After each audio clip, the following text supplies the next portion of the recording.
equation. The truth is, our elites are being paid off by Saudi Arabia and the Islamicists. What else do White House sources? Tillerson now is a full-on globalist. Again, I don't know if he was bribed by somebody or somebody threatened his family or what happened, but what we because he did fight globalism back in the 90s and 2000s. Yeah, so they're back in, and so there's a nasty fight, nasty infighting. Tillerson is, again, he wants to go back to the Obama administration era of the refugee resettlement policy. That's the Tillerson thing. Brian Hook. Let me ask you this. Why does the OECD, which again is the original big globalist system that took over Europe, why is it and the UN obsessed with, quote, repopulating us with Muslims when statistically highest rates of welfare, super high rates of crime, pimping, sex slavery? I mean, if you want to statistically bring in people, Mexicans are like 50 times better. I mean, let's admit it.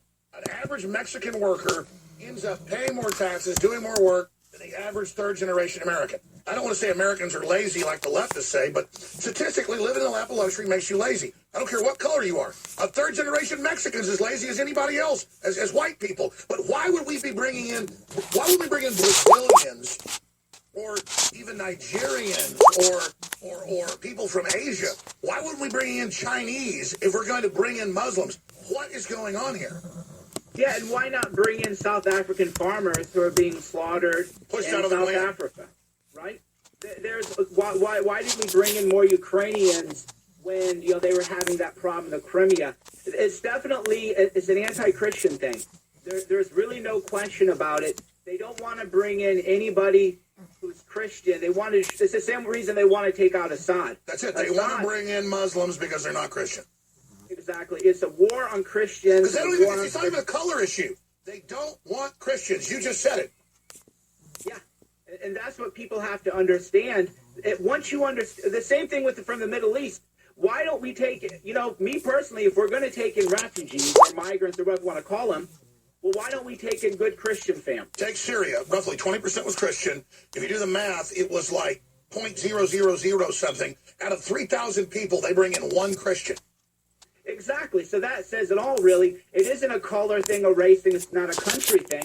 Because we could bring in intact Christian families from Syria or from Jordan or from Afghanistan or us. Christians need not apply. It is a war on Christianity, and anybody who can't see that is ignoring everything that's right in front of their face. But you always boil it down. You really are amazing because that's hiding in plain view. It's an anti-Christian move. Attacks on Christians have quadrupled.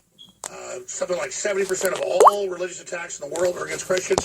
And then our government goes in and puts the most radical, crazy, woman-raping, slaving, sex-slaving, pedophile Al-Qaeda in charge and ISIS. And then we just go along with it. The good news is it caused a rebellion in our military. It caused a rebellion in the Senate. It caused a rebellion in law enforcement. And I think that's why people finally had the decision they had to join the Republic, was because you can't just sell out to this like Boss Hogg and, there's some power structure that owns stuff and you're okay. I mean, I would fight that because I'm a moral guy, but I wouldn't fight to the death. I wouldn't be like 18 hours a day. It's that it's existential. It's Satanist allied with Islam and a bunch of scum wanting to totally enslave everybody. Yeah, I don't get to take days off, man. People. I was doing all these events in D.C. and people go, "Man, you look really tired." And I go, "I'm not going to lie to you. I am tired because I have to go every day because they're trying to murder us every day. When you have an enemy army trying to murder you every day, you have to get up and you have to fight every day. There's no choice. It's a life or death war." Well, I'm going to have you take over. I'll skip this. You got a lot to cover, but you always invite me on. Very soon we're going to have your own transmission. But Robert Kiyosaki, best-selling author of Rich Dad, Poor Dad, he sold more than 100 million books last time I checked. Really good friends with Trump, co-authored several books with Trump. And I know it was really Kiyosaki actually said I should get Trump on and then made contacts and Trump came on, not just because of Stone, but Kawasaki. But he was in Black Ops in Vietnam. He flew Cobra gunships, but did a lot more behind the scenes. And he has now, just in this time of reflection, this time of truth coming out, the enemy's intensifying lies, we're intensifying truth.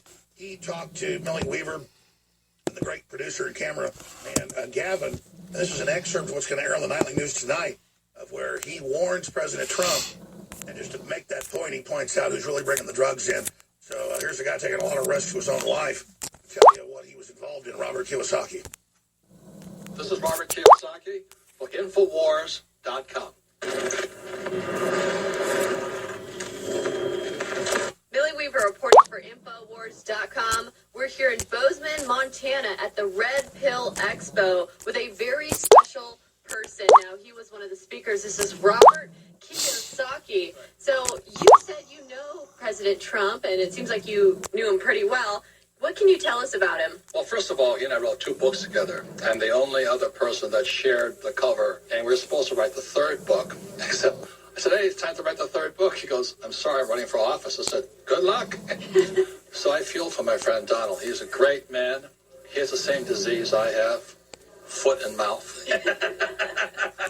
Or tweet and mouth, you know what I call it? Everybody said, well, stop tweeting. So, well, it's Donald. And people look at it as what, Kufuffle or something he wrote, he tweeted. At the same time, he went to NATO, and he said to NATO, pay up. You guys are not paying your bills. Then he went to Saudi Arabia and says, let's kick ISIS's butt. You know, that's the kind of leader he is, but the press never covers that. And we're after Trump for firing the FBI director, and we all know the FBI is a little tainted also. The CIA, I know a little bit about the CIA because as a Marine pilot, I was recruited by them to fly trucks. And I don't do drugs, I'm pretty straight. So anyway, our whole system is suspect right now. It's all these bureaucrats and people with their hands in the pot.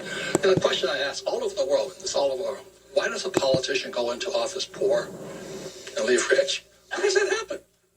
That's corruption. But nobody says anything about that. They get Trump for some goofy thing, you know? And the trouble with the special prosecutor, because I know, because I've had one of them on my butt, this is the